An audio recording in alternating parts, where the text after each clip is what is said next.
svara på frågorna. När äter Jonas frukost? Vad äter han till frukost?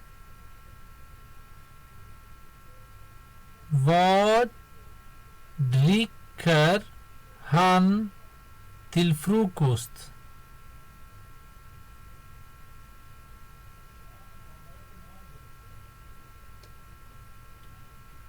När äter han lunch? Vad äter och dricker han till lunch?